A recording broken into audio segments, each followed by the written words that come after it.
Hey guys, welcome. LMDE 6 filming in 1080, even though my screen is in 4K. This is not everybody's cup of tea. We have Linux users of all skill levels and all ages. Today I'm going to talk about your terminal preference box and your profile called unnamed to make changes to your terminal. As you can see, mine is very large. I'll just give you an example. I'm using green font instead of the standard white. Also, if you do create launchers, you may have some issues with them, sometimes depending on the commands you use, where these things will just blink.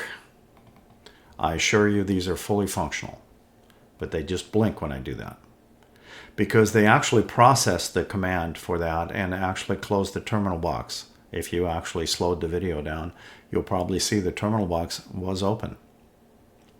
I'm going to show you that is all done with terminal configuration or preferences. And there are several tabs we need to discuss and best practices. Again, welcome folks. The subscription logo is in the corner. I have currently, 577 videos. Linux is for all skill levels and all ages. So let's talk about your preferences. If you have terminal on your panel, you just right click and hit preferences. If you don't, go find it in your Mint menu and open up terminal, and then you can hit the edit box here. So I'll bring that to the foreground and close that so it's not so confusing to you. Your unnamed profile is normally probably what yours looks like. We have text, colors, scrolling, command, and compatibility. Best practices, I would say, make screenshots before you change things. I have a whole bunch of screenshots here, which I'll talk about in a couple of minutes. The first thing I'm going to do, though, is go out of order to let you see that these are actually functional, but they don't activate right now. They just blink, as you can probably see. How do I make that work? Because I wrote it as a launcher. As a matter of fact, all of these are launchers, but these are more powerful launchers, and these only use a single command. Well, so do these. So for me to make these visible, not so much these, those don't require too many things, but I will discuss them at the end of the video if you've never seen my 500 plus videos on how to create these. These are usually done in 10 seconds, but they come with cautions, so I will discuss that at the end of this video. But we're going to walk over and change our preferences, and let me do this again if you're not too keen on that. So terminal is sitting on my panel. It generally is on all of my Linux machines. Right-click, Preferences. Unnamed profile in this case, and this again is LMDE 6. So I want to go to command. I know I'm doing this out of order. I just want to let you see what these launchers do. So they have a single command to them, and I'll show you the command actually. This says ncal-y. And the reason that you can't see it is because it performed the command, then it exited the terminal. Now I would generally write a script file if I was going to do that, but I'm going to just show you what hold the terminal box open does. Okay. Now you can see the calendar. The child process exited normally status 0. Why is it so big? Because I have it configured that way, and also the green text. January through December, and it's highlighting today's date, which is July 22nd. We can see that on the panel bar. I can't make any other changes to this. I can't do a Control-C, Q, nothing else works because it's a single command. This one does the same thing except it's just 1 month. So how did I manage to do that? It's right-click, Preferences. I had to actually make a change in here to hold the terminal box open. When I put this back to normal, which this is normal, exit terminal, these will no longer launch. They just blink. I just wanted to give you the example in case you've been running and trying to figure out if you have written yourself a launcher and you can't figure out why it doesn't stay open. That's why. And generally the solution for that more than likely will be you'll end up writing a script file, even with a launcher. Now I'm going to move on and talk about our settings. Right click, Preferences. I'll open up Terminal at the same time. So it's very big, isn't it? Yes, it is. That's because the unnamed profile is set to 120 by 30. I'm going to do a reset. Do I recommend screenshots? Absolutely, before you start playing. Best practices.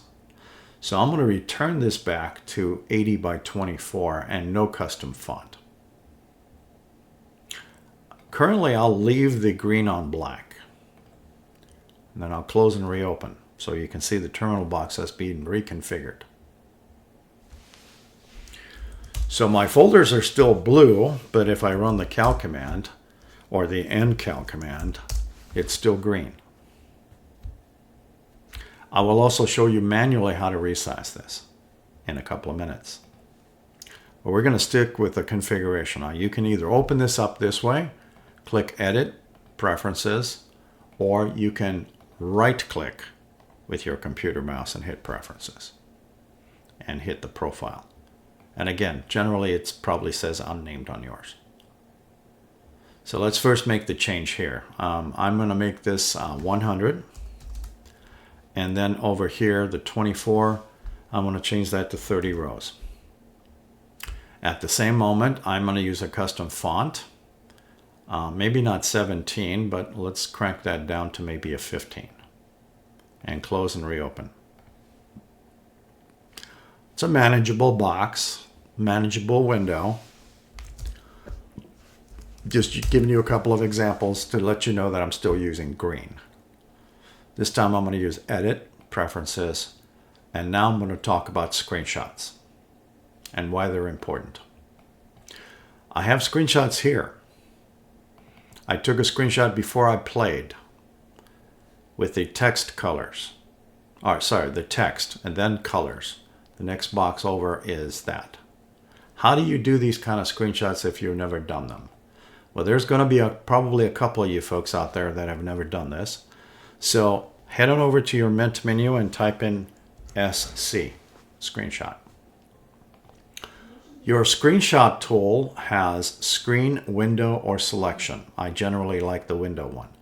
The screen would be wallpaper, this box, all the icons, and the panel. It makes for a big screenshot. Really not necessary for this. The window will only take a picture of the box behind this tool. The tool can be placed here or even here. It will not take a picture of itself. You can also do selection. Usually when you do that and hit screenshot, it asks you to draw a box. This is more convenient. And I usually do not use the mouse pointer in the screenshot. So I'm going to hit snap it. Gives you a mini thumbnail and whatever name that it's usually current date and time. The default folder is where you last saved yours. If you have never done that, I think the default is photos or pictures. But put them in the folder you want. I'm just going to put mine on the desktop. So I'm waiting for the thumbnail to build just to let you see the reference point. I can see all the numbers. Okay, but this is of course before I changed them. What does it look like before that though? Well, I'm going to drag this thing back in here and drop it and let you see the original screenshot. It was 80 by 24, no custom font. And more importantly, we're at 130 with a custom font at 15. Reset back to 80 by 24. I still recommend screenshots. Going back to 80, 24, no custom font. I'll leave the green for right now. Then I'll show you the differences on those in a minute. Size of the box. If I wanted to do this manually, I would use my right hand, my left hand, hold down the control key and shift. It's very convenient for me because the keys are right next to in the left hand corner. Then while holding the Shift and Control key, I hit next to the backspace is a plus. And you just keep hitting plus until you get it to the size you want. This is only temporary. Okay, just giving you some examples. So the cal command produced the green font. The ls command produces blue because they're folders. There's also different colors is what I'm getting at. Okay. But I reopen the box, it returns back to standard because your settings for the text box is set for 80 by 24. If you want to make changes, then you can increase those. And the same thing with the custom font. 120 by 30. Custom font. You can see what it's displaying down here. Would I use some of the other weird ones? Well, it all depends what it looks like. That I wouldn't use.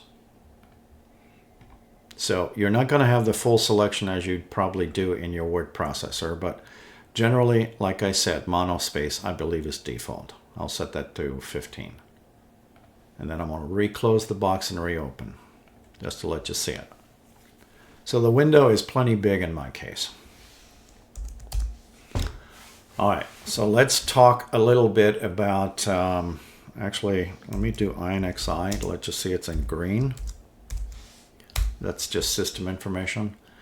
And then I'm going to make changes. I will open up the settings or preference box while I'm at this to give you different changes. Now I'm going to switch over to colors. Please do a screenshot before you play. Best practices, always do screenshots of everything you make changes to out of these boxes. All right. System colors look like that. White text, blue here in this case. Whenever you are switching to built-in schemes, if you can read that, the system theme is whatever you're using. Kind of a mix. Now I'm not using that when I turn that off.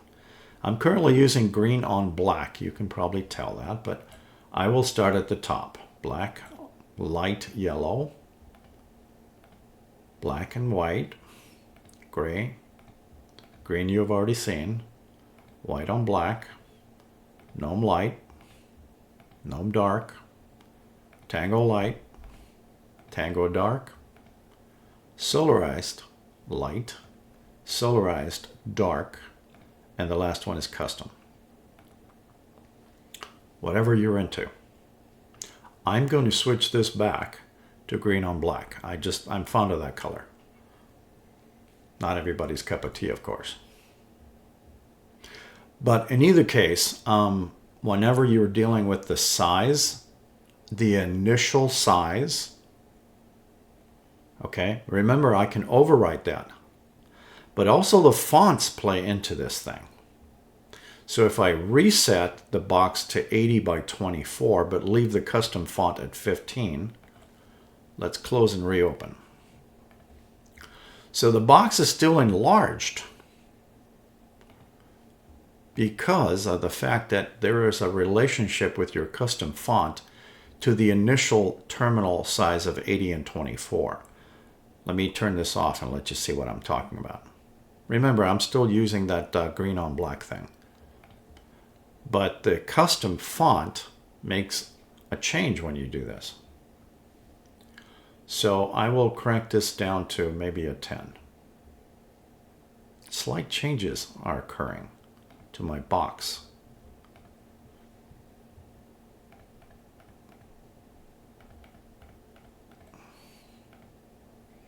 Now it's almost touching my panel. But I haven't changed the initial size. All I did was change the custom font to a 19. Well, it has to make room for all this stuff. But this is default. That's not default. All right, so I will crank this down a little bit. I'm going to use 14. I think that's plenty big. So if you are inclined to do some mixing and matching, again, I would recommend the screenshots, and again, I'll let you see those. So whenever I made screenshots of the initial text and the initial colors and whatever else I made screenshots of if I make changes.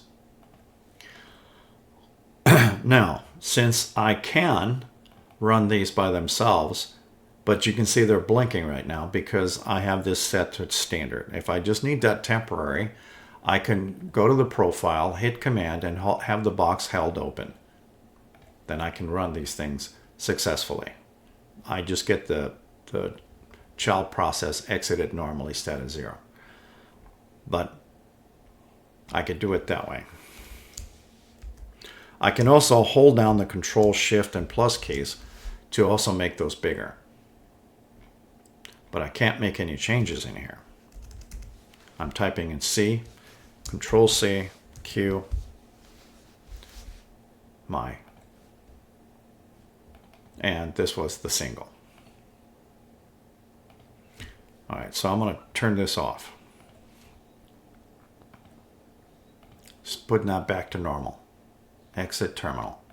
These don't work anymore. That doesn't mean they can't be used as a command, and Control Shift plus to temporarily do this. So this is man pages for NCal. You can see both of the commands are listed here. If I do man pages cal, it's the same description. So, but to install that, you would do sudo space apt space ncal to install that if it is not installed on Debian-based systems generally. All right. So let's do a couple of things we can display cal and ncal with. That's a single month. Cal space -3 is 3 months. No dates are highlighted. So July 22nd is today, so it's not highlighting that. I just highlighted it manually. Screen is way too busy. So now I'm going to type in cal space -y. That's a 12-month calendar. Okay, January through December using this mega size font. Okay, use Control C, punching up clear. So ncal let's try that again. Jeez. ncal by itself is a single month with today's highlighter. All right. If I type in ncal space -3, that's 3 months with today's date highlighted in the center. Now, the way you read ncal versus cal, because I can show you cal on the bottom, is the Sunday through Saturday are in this fashion, but in ncal it's in this fashion, in a vertical. So for Tuesday, these are all the Tuesdays. So the 22nd is a Tuesday. It doesn't matter how you slice this. It's just ncal displays it in a different way. But I can run these commands on a terminal is what I'm getting at rather easily than creating those launchers. Okay, it doesn't matter which one of these I want to use. If you want to do the 12-month thing, it's cal-y or ncal space -y. Either one of these will work.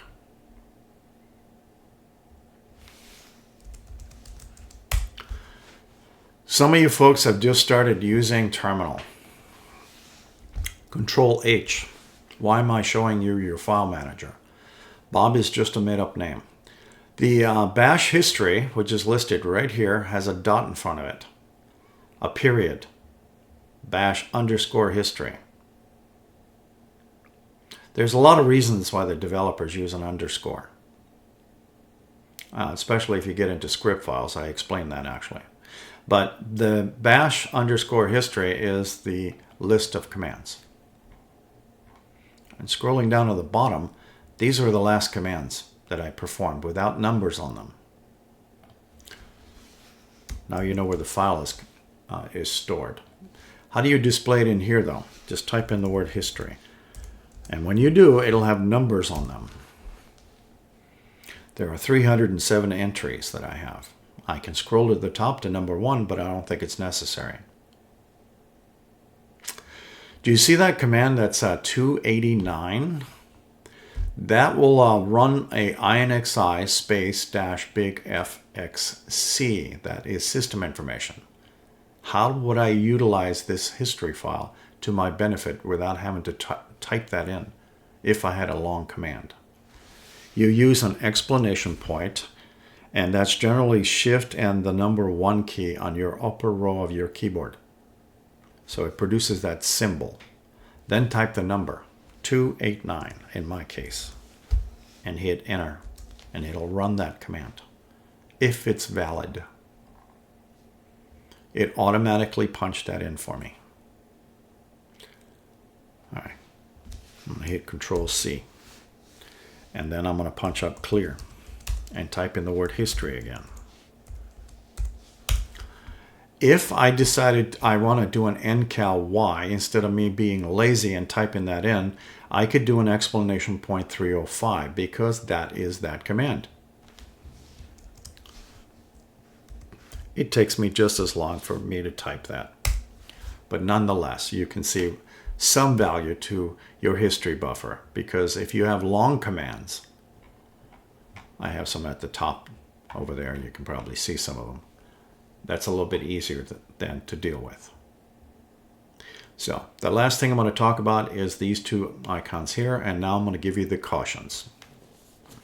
If you decide to create an instant power off or instant restart now buttons, please save your work. It doesn't matter if it's a document or web browsers. Always save your work before touching these.